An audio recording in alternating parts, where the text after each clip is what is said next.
이란은 쓸 수 있는 카드가 아주 명확해요. 두 가지만 공격하면 됩니다. 모든 거는 지금 미국에 불리해야 되니까요. 이번에는 시간은 이란 편이다. 이란이 굉장히 준비가 잘 된 거의 6개월 만에. 그러니까 이게 또 놀라운 거거든요. 가장 큰 배경은 뭘까? 일단은 우크라이나의 지금 든든한 뒷배는 영국과 프랑스입니다. 유럽은 지금 전쟁을 계속 하려고 그래요. 그래서 저는 제일 걱정되는 게 이것도 저것도 아니면 진짜 뭐 핵 쓰겠다고 나올까 봐. 그리고 또 우리한테는 안 좋은 거는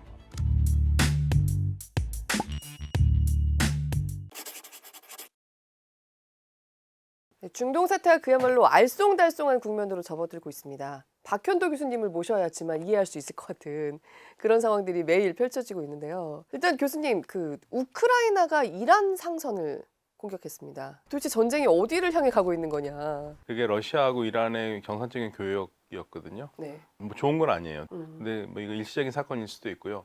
어차피 이 두 전쟁은 같이 가고 있는 상황이었기 때문에 시간이 좀 필요합니다. 마치 뭐 미국을 좀 도와주는 형태가 되잖아요. 그러니까 미국의 관심을 좀 끌고 싶은 것도 있고요. 미국은 사실 우크라이나 전쟁에 그렇게 깊게 들어가고 싶은 마음이 별로 없거든요. 빨리 전쟁 끝내고 싶은데, 근데 우크라이나의 지금 든든한 뒷배는 영국과 프랑스입니다. 유럽은 지금 전쟁을 계속 하려고 그래요. 근데 그거를 저도 이해를 못했는데, 제가 한 2년 동안 유럽 친구들하고 베를린에서 회의를 하면서 느꼈던 게, 와, 이 친구들이 상상을 초월할 정도로 러시아를 두려워하는구나 하는 걸 느꼈어요. 특히 제가 만난 친구들이 3, 40대들 젊은 싱크탱크들이거든요. 이 친구들 생각에 러시아는 우크라이나 전쟁 끝나면 유럽까지 밀고 내려온다는 생각을 하고 있더라고요. 우크라이나 전쟁을 계속하게 해서 러시아를 지치게 하고 싶다. 이게 영국과 지금 프랑스 입장이다. 가장 좋은 거는 우크라이나 땅을 완전히 회복을 하고 러시아에 타격을 주는 거죠. 러시아가 우크라이나를 사수하려고 하는 이유는 지도를 보면 나옵니다. 러시아 시각에서는요, 우크라이나를 뺏기면은 그 다음부터는 모스크바까지 그냥 뚫린 길이에요. 그렇기 때문에 제2차 세계대전이 끝난 다음에 러시아가 장벽을 두 개 치잖아요. 첫 번째가 동유럽입니다. 동유럽을 공산권을 만들어가지고 서유럽이 들어오는 걸 막고, 그게 무너지면은 최종 방어선이 우크라이나 카르파티아 산맥이에요. 그래서 카르파티아 산맥 넘어서까지 우크라이나의 국경을 만들어줬던 게 소련이거든요. 네. 우크라이나가 넘어간다는 얘기는 유럽의 힘이 러시아까지 직진한다는 거기 때문에 러시아는 계속 그거를 보장받기 위해서 미국과 나토의 동진에 대한 이야기를 했고, 미국이 나토 동진하지 않겠다는 약속까지 받았는데 미국이 깬 거죠. 그래서 저는 제일 걱정되는 게 이것도 저것도 아니면 진짜 뭐 핵 쓰겠다고 나올까 봐. 러시아가요? 네, 뭐 그런 말이 나올까 봐 그게 걱정이 되고요. 그리고 또 우리한테는 안 좋은 거는 아무튼 러시아가 지금 병력으로 갈아 넣을 수 있는 곳이 북한이잖아요. 네. 그러니까 북한 병사들을 자꾸만 쓰고 싶어 하지 않습니까? 네. 이게 궁극적으로 우리에게는 안 좋죠. 전쟁 한번 갔다 오면 느낌이 다른 거거든요. 말씀하시고 들으면서 갑자기 오싹한 느낌이 좀 드네요. 저는 현역으로 군생활을 했기 때문에 네. 이게 그러니까 우리 국민들이 잘 모르는데 총을 한 번 쏘고 총 소리를 한 번 들어보면 그게 얼마나 무시무시한 일인지 그냥 느껴져요. 우리가 지금 휴전 상태지만 만약에 뭐 지금 어느 곳도 안전하지 않잖아요, 전 세계가. 그렇죠. 뭐 이란도 그렇고 우크라이나도 그렇고 이게 어디로 불똥을 튈지 모르니까 그런 면에서 특히 지금 북한의 김정은의 그러한 태도를 보면은 조심해야죠. 좋은 건 없습니다, 우리에게.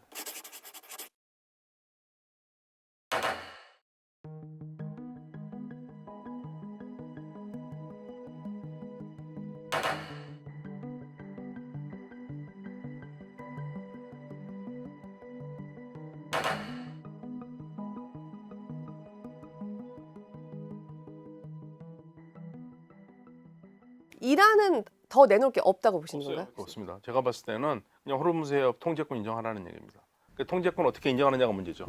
예, 그러니까 이란한테만 주는 게 아니라 여러 나라하고 공동으로 관리를 하는 걸로 가는 수밖에 없을 것 같아요. 이란은 지난번 MOU 이후로 이제는 더 양보하거나 내놓거나 미국이 하자는 대로 하는 것은 안 나올 거다. 이란이 얘기했습니다. MOU도 하고 싶어서 한 게 아니다. 최대한 외교 전략을 다 쓴 거다. 미국이 60일은 지키기 위한 60일이 아니라 미국이 휴식을 하면서 전쟁 무기를 다시 비축하는 시간으로 가질 것이라고 봤고, 또 공격할 거라고 이란은 계속 처음부터 생각했어요. 계속 속았기 때문에. 그래서 애초부터 미국이 공격할 거로 알았는데, 그럼 왜 핵협상을 했느냐? 이나마도 안 하면 외교적인 노력을 안 했다는 비판을 받을 거기 때문에 했다라는 거예요.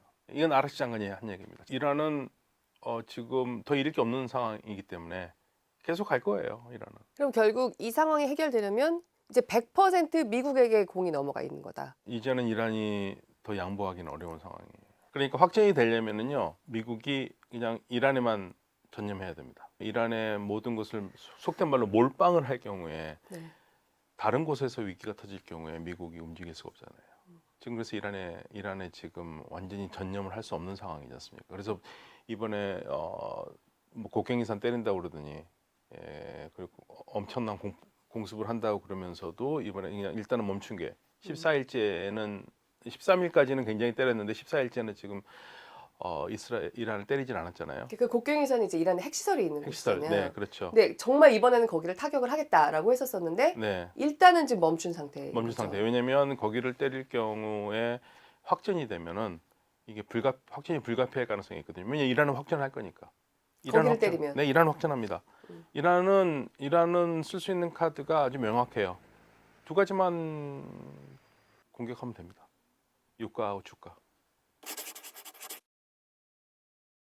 미국이 이란을 되게 무력화할 수 있는 여러 가지 시나리오들이 얘기가 됐잖아요. 실질적으로 식수 시설을 공격을 할 수 있다. 그런데요, 식수 시설도 이란이 담수에 의존하는 능력 그 비율이 얼마큼 되는 줄 아세요? 3%입니다. 3% 때려가지고 이란 국민들이 물을 못 구할까요? 이란은 자연환경이 좋거든요. 그 산에서 물도 많고 수온들이 있어요. 그렇기 때문에 담수 시설을 때린다고 그래가지고 이란이 무너지지는 않습니다. 근데 오히려 담수 시설을 때리면 어떤 얘기 생기냐면 이란은 보복할 거거든요. 비례적 보복. 그럼 어디다 하겠습니까? 주변 국가들이 담수 시설을 때립니다. 주변 국가들은요, 담수 의존율이 70% 이상이에요. 이란이 굉장히 환경이 좋군요. 네.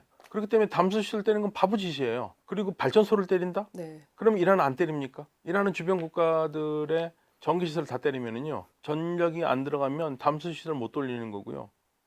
굳이 유전 때릴 필요 없습니다. 그리고 유전을 때리는 거는 유가 올리는 데는 직방이죠. 네. 그러니까 이 모든 카드가 이란이 더 많다니까요. 그러니까 지금 미국이 이란의 뭐 교량을 부수겠다, 발전소를 부수겠다.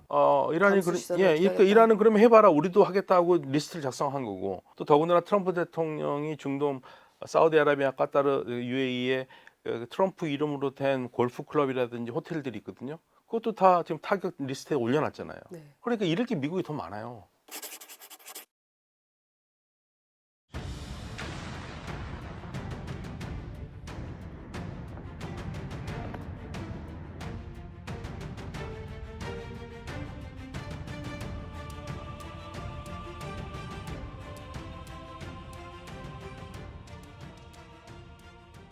사실은 지난 6월 전쟁이 끝난 다음에는 이란이 너무나 처참하게 맞았잖아요. 그 전쟁이 끝난 다음에 아랍 쪽에서 전문가들은 뭐라고 그랬냐면 이빨 빠진 호랑이라고 봤어요, 이란은. 네, 그런 말 많이 나왔죠. 예, 그래서 이란의 영향력이 줄어들고 그리고 이란이 빠진 영향력 그 부분을 채우기 위해서 이스라엘, 튀르키예, 아랍 국가들이 경쟁할 것이다라고 얘기했는데 이번 전쟁을 보니까 그게 아니죠. 예, 이란이 굉장히 준비가 잘 된 거의 6개월 만에 그러니까 이게 또 놀라운 거거든요. 그러니까 6개월 만에 이렇게 할 수 있었던 가장 큰 배경은 뭘까? 일단은 러시아, 중국이 많이 도와줬던 것 같아요. 그거는 뭐 부인할 수 없는 사실. 특히 12일 전쟁 때는 이란이 미국의 GPS를 썼는데 네. 미국 GPS를 쓰면서 이란 말로는 해킹 위험도 있었고 그러다 보니까 이란이 쏜 미사일의 오차 범위가 500에서 1000m가 났었다 이거예요. 그래서 7월부터 미국의 GPS를 완전히 버리고 중국의 베이더 위성을 썼지 않습니까? 그리고 이번 주변 지역의 아랍 국가에 있는 미군의 기지를 공격을 하는데 뉴욕 타임즈라든지 언론에 보도에 따르면 오발탄이 하나도 없을 정도로 정확하게 다 꽂혔다. 그러니까 베이드 위성의 위력 그리고 좌표를 찍어준 러시아 의심하고 있잖아요. 그러니까 지금 이란은 작년 6월에 12일 전쟁에 이란과 굉장히 다른 이란이 됐고 주변 국가들도 이란의 미사일 능력을 확실히 봤기 때문에 네. 전부 다 이제 자국 방어에 대한 그 집념이 더 커지기 시작하는 거죠. 그럼 중국이 조금 미국하고 모종의 어떤 합의나 이런 걸 해서 약간 이란에 대한 이런 도움이 좀 끊어진다. 아니요. 안 그런 걸릴 일은 겁니다. 절대 없다. 네. 트럼프 대통령이 계속 그랬잖아요. 시진핑이 나하고 만나서 이란 안 도와주기로 했다 그러는데 중국에서는 우린 그런 말 없는 적 없다고 그랬지 않습니까? 예. 중국은 이란을 계속 도울 겁니다. 그게 군사적이든 다른 경제적이든 러시아도 마찬가지고요. 그러니까 1990년대에 카터 대통령의 전 안보보좌관이었던 브레진스키가 뭐라 그러냐면요. 앞으로 미국의 가장 위협적인 나라는 중국, 러시아, 이란이라고 그랬거든요. 네. 세 나라는 이념적으로는 다르지만 한 가지로 뭉쳐있다. 미국 패권. 미국 패권에 도전하는 걸로 뭉쳐있기 때문에 가장 위험하다고. 지금 그 상황이 그냥 그대로 드러나는 거죠. 네. 최근에 더 어려워졌을 것 같긴 한데 그 교수님은 아무래도 이란 쪽에서 오는 사람들, 이란 이야기들을 직접 혹은 간접적으로 좀 들으실 수 있을 것 같은데. 저는 어지간해서는 연락 안 합니다. 연락하기도 어렵고 지금 상황에서는 어떤 정보도 정확한 정보가 있을 수가 없어요. 내부에서 나온다고 하는 얘기들이. 한다 하더라도 극단적으로 나오기 때문에 그리고 제가 만나는 사람도 여러 층 사람들인데 완전히 이란 정부 싫어하는 사람들도 많이 있거든요. 네. 근데 그분들과 얘기를 해서 듣는 거와 또 아닌 사람들 듣는 거 갭 차이가 너무 크게 나요. 그런 문제들이 있기 때문에 현재로서는 불분명합니다.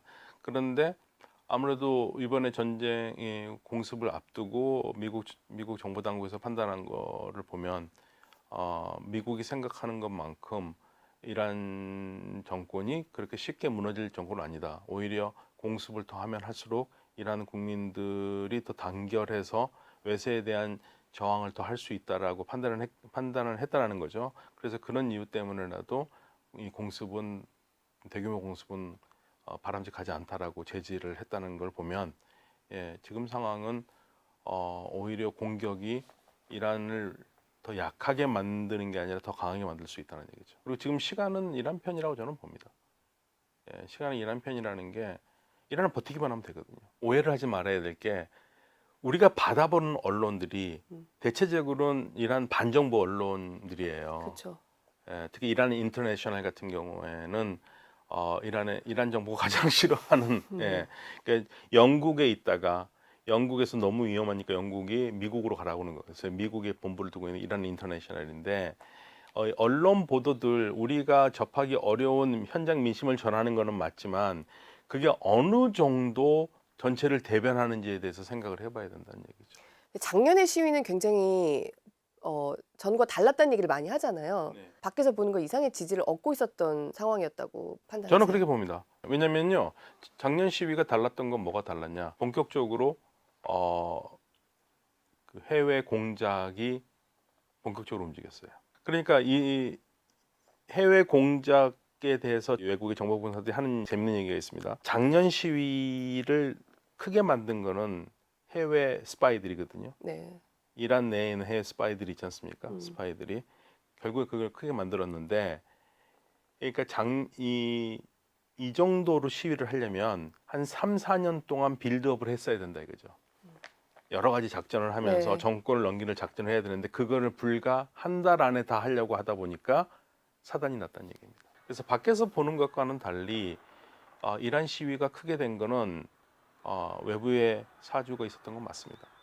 그거는 우리가 인정하지 않으면 안 돼요. 그리고 또 외국 스파이들이 그때 활동을 안 했다면 그 스파이들도 능력이 없는 겁니다. 그런데 이란이 혼란스러운데 그거를 이용해서 스파이 활동을 하지 않는다면 바보죠. 그러니까 경제난이 있는 것도 맞고 혼란스러운 것도 맞는데 이게 정말 외부에 의해서 우리의 지도 세력이 전복되기를 바랄 정도냐라고 하면 거기에 대해서는 큰 물음표가 있는 상태다. 이란이 두려움을 느꼈던 건 그런 것 같아요. 아락치 장관도 그 얘기했는데요. 마슈하드가 넘어갈 뻔했다는 거예요. 마슈하드라면 이란의 두 번째로 큰 도시고 그렇지만 부산 같은 도시인데 거기가 적의 손에 넘어갈 뻔했다는 거예요. 무정부 상태가 될 뻔했다 이거예요. 거기가. 그래서 강력하게 진압을 했다는 얘기를 했습니다. 그러니까 이란 정부가 강력하게 진압했다는 것을 간접적으로 처음 시인한 거거든요. 시위 자체가 경제난에서 시작한 것도 맞고 그리고 국민들이 현 정부에 불만이 많은 것도 맞고 그런데 그렇게 그리고 또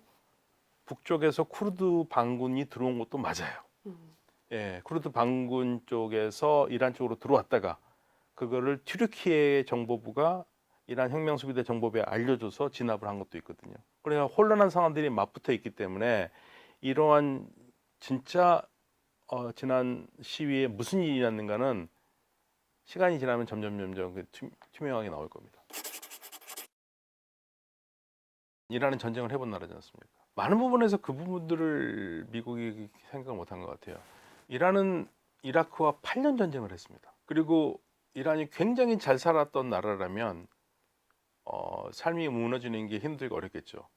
그러나 계속 제재를 받으면서 살아왔고요. 부잣집 애하고 가난한 애하고 싸울 때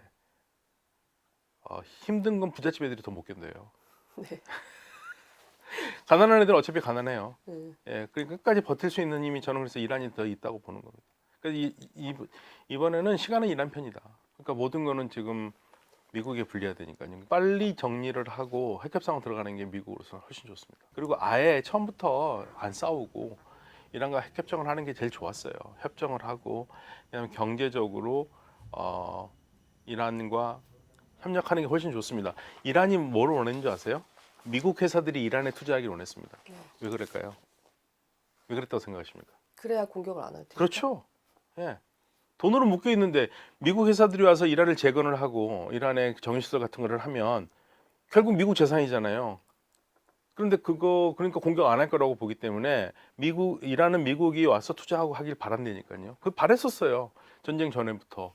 근데 그걸 했었으면 훨씬 더 나은 딜을 할 수 있어요. 그거 이란 트럼프 대통령이 말한 Make Iran Great Again, 미가 또 가능했던 겁니다. 그 베네수엘라에서 잘못된 학습 효과가 이란에 적용이 되면서 큰 실수를 한 것 같습니다. 하나 확실한 거는 전쟁 네. 처음 시작할 때는 짧은 작전이에요. 3, 4일이에요. 그거 아마 언론에 찾아보시면 나올 텐데 처음 전쟁 시작하는 날 이스라엘 국방부에서 뭐라고 그러냐면 4일이라고 했습니다. 네. 예, 4일. 왜 4일이겠습니까? 그러니까 쉽게 말하면 참수작전이었어요. 제거작전으로 끝나면 제거작전을 하면 그러니까 지도부를 제거하면 강경 진압이 무서워서 숨어버린 시위대가 다시 나와서 시위를 해서 정권을 넘길 수 있을 것이다. 넘기지 못한다 하더라도 새로 들어온 좀 유연한 정부가 들어서서 미국과 이스라엘 말을 잘 들어줄 것이다.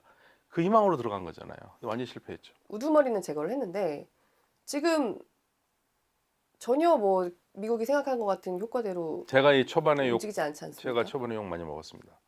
너는 이란 편이냐? 아 왜요? 그런데요. 네. 이란이라는 나라는 제가 다르다고 몇 번을 얘기했어요. 네. 이란은 다른 아랍 국가들하고 달라요. 어떤 생각들을 하냐면 이란도 지도자를 제거하면 사담 후세인의 이라크처럼 카다피의 리비아처럼 무너질 거라고 생각을 한 거죠. 그 두 나라의 1인 독재 체제와 이란의 정치 체제는 달라요. 많은 사람들이 하메네이를 독재자라고 그러지만 독재자라고 얘기를 많이 하죠. 그런데 하메네이를 정확하게 말하면 이란의 최고 지도자에 관련 법률이 있거든요. 헌법대로 하면 누구나 하메네이처럼 권력을 가지고 수가 있어요. 예. 그런데 이란에는 최고 지도자가 국방권과 정보 그리고 외교를 장악하고 있지만 그 외에 우리를 치면은 민주정의라는 체제가 또 따로 있거든요. 그 힘이 만만치 않아요. 그 힘이 없었다라면 시위 못합니다. 근데 이란은 시위를 엄청나게 많이 하는 나라거든요. 작년 말에 그 시위만이 아니에요. 수없이 시위 많았어요. 우리 알다시피 그 시위 규모는 차라리 히잡 시위가 더 컸어요. 그런데 자꾸만 이란이라는 나라와 주변에 있는 아랍 국가들하고 비교를 하니까 실수가 나고 엇박자가 나는 거죠. 여성 인력들도 훌륭하고. 그러니까 잠재력이 굉장히 뛰어난 나라거든요. 이란에서 결국 권력을 가진 건 IRGC인 건가요? IRGC죠. 그러니까 IRGC가 권력을 가질 수밖에 없는 게 일단 어느 나라든지 군사 권력이 있잖아요. 네. 근데 군사 권력도 지금 앞으로 전면에 튀어나가기가 어려워요. 그래서 지금 최고 지도자의 안위를 두고 얘기가 많잖아요. 네. 근데 다른 걸 다 떠나서 우리가 간과하지 말아야 될 것 중에 하나가 왜 최고 지도자가 필요하냐 이거예요. 그냥 IRGC가 나와서 하면 되잖아요. 네. 안 하지 않습니까? 보통 이런 정도 되면 IRGC가 쿠데타하고 정권을 장악하고 군사체제니까 이렇게 가겠다 이게 할 거잖아요. 근데 이란은 그러니까 안 하잖아요. 왜냐하면 아직까지 그 헌법체제에 있기 때문에 그래요. 그걸 누구라도 부시기가 어려워요. 이란이 그런 나라라니까요. 근데 자꾸만 이란을 허접 쓰레기 같은 나라로 생각을 하니까 한 놈만 없으면 이란 끝난다 이렇게 생각을 하니까 여기서부터 잘못된 거예요. 이란이 그렇게 만만한 나라가 아닙니다. 1979년부터 중동 지역에서 제한적이든 아니든 간에 국민들이 직접 투표를 30번 이상 한 나라는 이란밖에 없습니다. 튀르키예하고 이스라엘 빼고요. 트럼프 대통령은 베네수엘라처럼 쉽게까지는 아니어도 이란이 이렇게 오래 버틸 거라고는 생각을 못했다고 하는 게 거의 정설. 맞습니다. 그러니까 아락치 장관도 최근에 이란의 본수 인터뷰하고 한 시간 넘게 인터뷰를 했거든요. 거기에서 그 얘기했습니다. 우리는 베네수엘라하고 다른데 베네수엘라하고 이란을 동일시한 것 같다고. 예. 근데 그건 다 누구나 다 똑같은 생각을 해요. 그러니까 베네수엘라에서의 말 같지도 않은 성공이 독이 됐어요. 베네수엘라는 그 전에 이미 안에서 내부 붕괴를 한 거잖아요. 근데 이란은 그게 안 된 거죠. 또 이란과 베네수엘라 같은 선상에서 본다는 게 참 말이 안 되는 거고. 그리고 제가 굉장히 인상적으로 봤던 에피소드가 트럼프 대통령이 베네수엘라 마두로 체포 작전을 성공하자마자 했던 첫마디가 1980년 이란 대사관 인질 사건에서 인질들을 구출하기 위해서 카터 대통령이 했던 작전이 독수리 발톱 작전이 있거든요. 그게 네. 처참하게 실패로 돌아갔잖아요. 그 얘기를 했습니다. 베네수엘라에서 그 이란처럼 실패할까 봐 걱정했다고 그 말을 했어요. 그러니까 트럼프 대통령 머릿속에는 이란이라는 게 계속 머리에 있었던 거고요. 네. 그런데 잘못 짚었죠. 베네수엘라하고 이란은 굉장히 다른 나라거든요.